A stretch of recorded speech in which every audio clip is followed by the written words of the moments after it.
All right, everybody. Happy New Year to everybody. Good to have you guys here.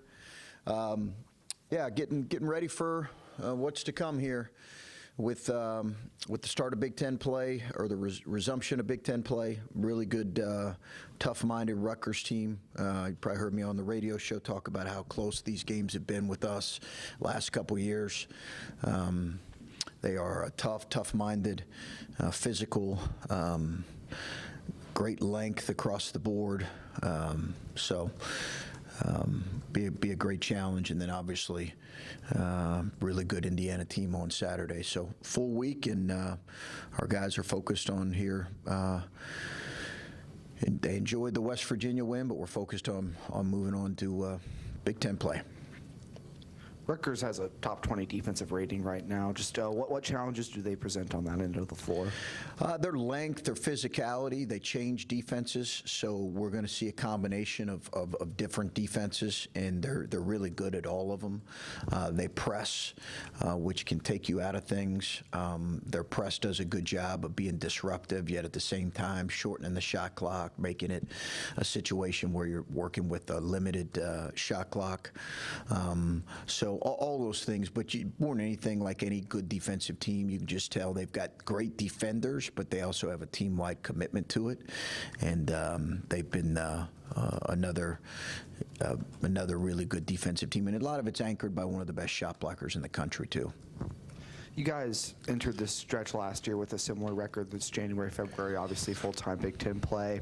I guess is there anything said, anything with the team to, sort of get the message across, like, hey, stay focused, keep playing good basketball, and not, have what happened last year happen again?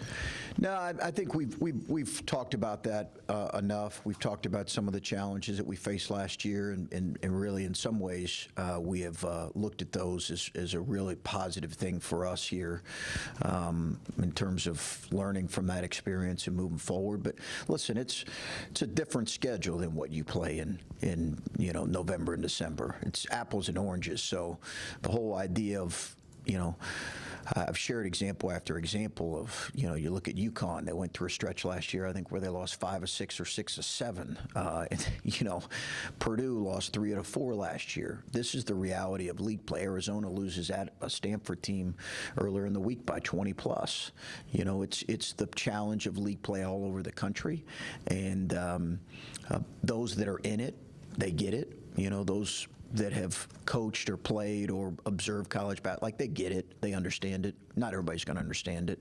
For us, we have to stay focused on just getting better and learning from every opportunity in front of us. And the challenges, just keep learning and growing. And what I've been pleased with is the commitment of this group to do just that up to this point.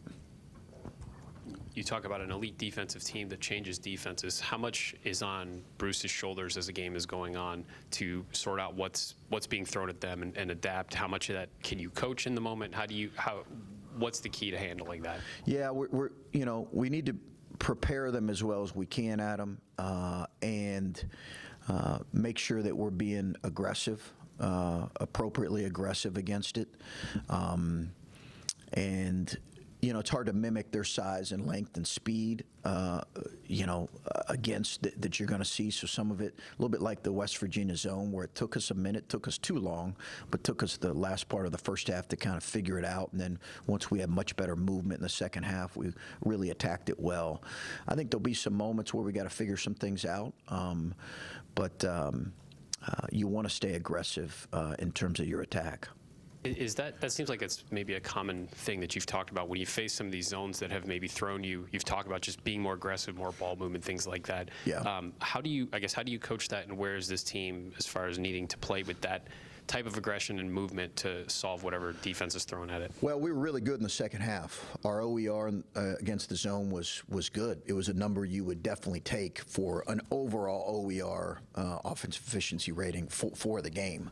So when you look at our offensive numbers against the zone, we attacked it really well outside of that stretch in the end of the first half. So I think we changed a little bit how we were attacking it in terms of more movement. Some zones are a little bit more traditional, where you can, you might run one zone offense, and then it just doesn't do what you'd like it to do, and then you have to adjust, and that's what we did in the second half, and our guys did a great job attacking it. As far as the zones go, you guys, I think you've mentioned that you are seeing more of that this year than maybe you expected, some of the matchup zone. How does that change what you do in practice now, I guess, compared to the beginning of the season, maybe? Yeah, I mean, we've at this point, we had faced zone about 4% of the possessions last year. We faced about 22% of the possessions this year, so it is a different number. And some of it's been, some unique zones or some zone demand looks that we've faced against some teams. Probably just got to work on a little bit more. But again, I was really pleased with our last, really 25 minutes of the attack against the zone. It was I think, a real improvement, to be honest with you. And we just got to keep doing that. You mentioned on your radio show, Jamison Battle really improving on the glass. What does that say about a fifth-year guy to kind of up his game in a category that maybe previously in his career was maybe not a strong suit for him?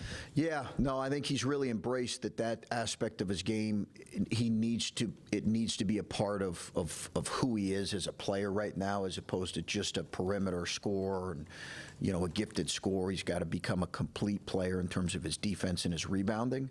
I think he's embraced that now. Will we as a group stay committed to the offensive glass like we need to these last couple months when it's going to be harder is the challenge. It's been a strength for us. Will it be that? We've got to stay committed to it.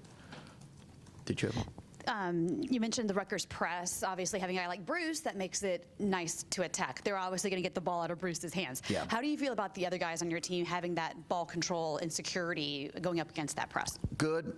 I think we need better continued growth in that area with guys like Roddy and Dale. They're going to be two guys that are going to be primary ball handlers. Jamison will as well. Scotty will as well. Evans can handle it at the forward spot.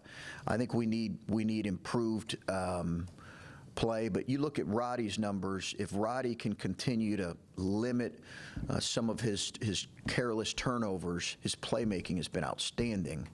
And he's really going to be a primary playmaker for us. So his ball skills have to continue to grow, and his decision-making has to continue to grow as it has. One area that I know this group has grown from last year to this year is when you get to those key moments in the games at winning time, there's more than one guy that can take the shot and wants to take the shot. How good is it having that understanding going into this now big gauntlet stretch of the season? Good, and I think we really saw that in the last game, where we had three guys make plays for us. It's hard when, we talked about this, you kind of always had the lead. It was just about a 2-possession lead for the most of the game. Sometimes it got more than that, but it was always relatively close. But when you have the lead and then it gets tied, there's, that can impact your psyche. Our guys did a great job, and then they play with great resolve and great toughness. And to your point, I think we had 3 different guys step up and make threes there in the last couple minutes. I know when you sit in your office preseason, you don't have an actual paper that you say this is where we want to be going into conference play. Where do you think your strengths are as you get ready for this, and what do you want to see from this team? Yeah, I love where we're at right now. Apart from, I don't really look at necessarily the record, because again, there's games in there that you really should win that are just kind of a part of your schedule. But I do think just the way in which we've played in some of these stretches, we have a lot to get better in. But I think we've beaten some solid teams. I think the Alabama win was really good. I think we've just had some good stretches of play, and we've also had some play where we know we've got to get better.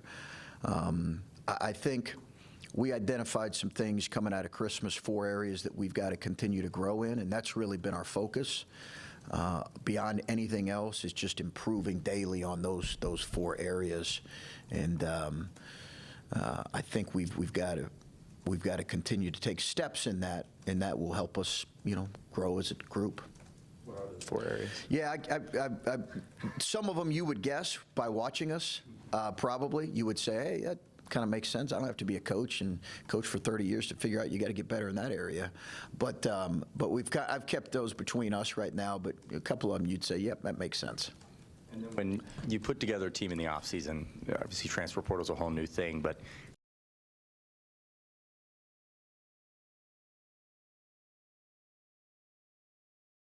you're trying to build a puzzle. seems like this year that puzzle has fit really well when you look at the pieces you've added. What do you think about, Jamison and Evan and these guys, where they're at? Good, really good. I think obviously Jamison's provided exactly what we've needed in terms of the scoring element, and as we just talked about, his other aspects of his game's improved, but he's made really big shots for us, as we've seen. That has answered that exactly what we were hoping for. Now, again, the most challenging stretch of the season is coming in front of us here these next couple months. I think Dale and Evan are also growing. Dale's provided great moments for us. We need more consistency out of him. Evan, we need just evolution. He's a young player. He's one of that sophomore class right now. He's a young player that's growing and evolving. He's a great kid. So we need him to continue to grow as a player. I really feel good about those three additions, but we're challenging them to bring even more because we know it's going to be needed. How have the previous games from earlier this season, or even maybe just the West Virginia win, help prepare you guys now to open the conference portion of your schedule? I mean, I think it helps. I think it just helps the way that the game kind of went in terms of, as we talked about, the kind of the resiliency needed in a game like that, where you're disappointed that it went to overtime, but you realize give them credit too, and we've got to do some things better there late as coaches and players. But I really give our guys a lot of credit. I think it'll help us. The UCLA game was pretty close too, so we played in some close games here. Penn State, A&M, UCLA, and obviously West Virginia, the overtime game. So I think that's really going to help us here as we move forward, not to mention the Oakland game at home.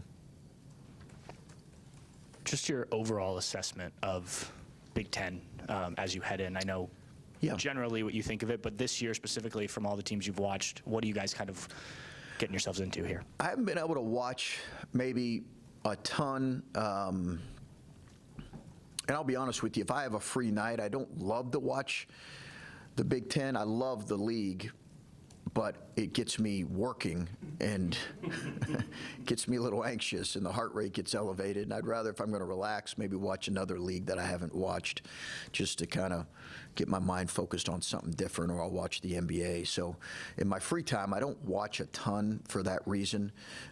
It really becomes work when I do. But the games that I have seen, I've been really impressed, I think, with what I've said, the depth of our league. You look at a Michigan State team that struggled early, but then, beat Baylor by, it's like 52-18 at one point, You look at just so many teams. I just think it's the depth of the league. I think it's the Big 12 and the Big 10, top to bottom, the two deepest leagues in the country. However you evaluate leagues, I've said this for years, a lot of people evaluate them, how many teams can win a national championship or get to a Final Four. That's fine. But the depth of the league I would put up against anybody. And I think it's, again, I've told you this, guys, it's so different than my first year, because the league was not deep my first year. It was just not. Adam, you were here, and some of you guys were here. It just was not a very deep league. There's 4 teams that went to the tournament. I think the 4th team barely got in. I think maybe that year Nebraska might have been that was the year maybe Nebraska might have finished 2nd or 3rd in the league and didn't make the tournament. Since that point, it's been so deep. It just makes it much different than playing night in and night out than what that first year was. You were talking on the radio show about rebounding. You're talking about the offensive glass and that you need the same kind of commitment on the defensive end. Why do you see differences? What is it about the? Well, it's something we're continuing to evaluate, to be honest with you, is I think our intentionality needs to really grow, and we've challenged guys with that. Our pursuit can get better, but I think that's something that we have really challenged guys with, and constantly what we're asking is there's an imbalance there that we need to get better at. You talked, I think it was after the game, about some guys that need to lose themselves more in the flow of the game, and their offense will come. You do have some guys off the bench. You mentioned like Dale and Scotty on the radio, that just their offense hasn't been where maybe it was earlier in the season. As you get to this part of the schedule, like where are maybe those guys as far as trying to regain their offensive confidence? And not that you need them to come in and give you 20, but you probably need a little more contribution than you're getting from some of them right now. Yeah, I think that's valid. I think that's valid, that that would certainly help us for us to be the kind of team we need. We do need a little bit more punch offensively off the bench. I think they've just got to keep taking good shots. I think some of it's happened maybe with Scotty. You know, when you're young, you press a little bit offensively. You force the issue, and that can work against you. So he's got to continue to find ways to impact offensively versus pressing the issue. That's a learning balance for a young player. I think Dale's fine. Dale's just got to keep working and taking good shots and shoot the ball with confidence. He's a good shooter. I'm confident he will. But I think you're right. That's going to be important for us here in Big Ten play, is to have a little bit of pop off the bench on nights, pretty much every night. And you mentioned a minute ago talking about like UCLA game was close, A&M, Penn State, West Virginia. Like you've had some wins, some losses in those moments, and I know parity in college basketball is bigger than it's ever been, and all these things we've talked about. From your viewpoint, when people say, well, trying to hold on to a win, whether your team is good at that or not good at that, is it just a zero-sum game? You win, then you're good at it? Or like, what is fair to question and criticize when it's a 8-point game and it goes to overtime, and when it's an 18-point game, it turns into a loss? Like, what do you think is fair and what's not fair to analyze and criticize in those moments? Well, I don't know if I am one to really focus on that too much, Adam, because I think, in professions like ours, there's going to be a criticism that is understandable and a part of the job, and then there's going to be criticism that's just completely irrelevant, and sometimes there's an agenda behind it. So I think as much as anything, you just try to focus on what we can do as a group and as coaches to potentially, limit a run. I do think the benefit of perspective you have as a coach is you see all these games in college basketball, as you mentioned, and you follow it very closely, where leads get lost like that. I thought I'd seen everything until I saw Michigan State at Iowa last year lose in a fashion I had not seen. It was like 11 inside of the last minute, wasn't it? You guys probably the numbers on that. The three-point shot, the shortened shot clock, has really changed your ability to either come back or to lose a lead. And I think what we have to do as coaches and players is just look and say, okay, are there pockets of those games? And I didn't sense that as much in the West Virginia game, certainly as the Penn State game, but are there pockets of the game where we didn't do our job as well as we needed to? In the Penn State game, it was really on the glass. Now, again, you're playing a team at home that's playing with great emotion, but are there things that we can do to limit those runs? Teams are going to make shots when the momentum is behind them, but there are certainly things within your power, within your control as coaches and players that you feel like you can do and you need to do to limit those runs. Beyond that, that's my only focus. I think to focus on anything else would be a poor use of my time. Here's the win probability chart for that Michigan State-Iowa game. Oh, was it really? What was it at its like 98 or something, probably? It was, that I can't find. I can't Oh. find immediately, but I can get back to you. With a couple minutes there, it was. That's all in like the last minute. Yeah, it's wild. It's wild. It was wild. So, yeah, let's hope we don't see any of that with the Buckeyes this year. But all right, thanks, guys. All right.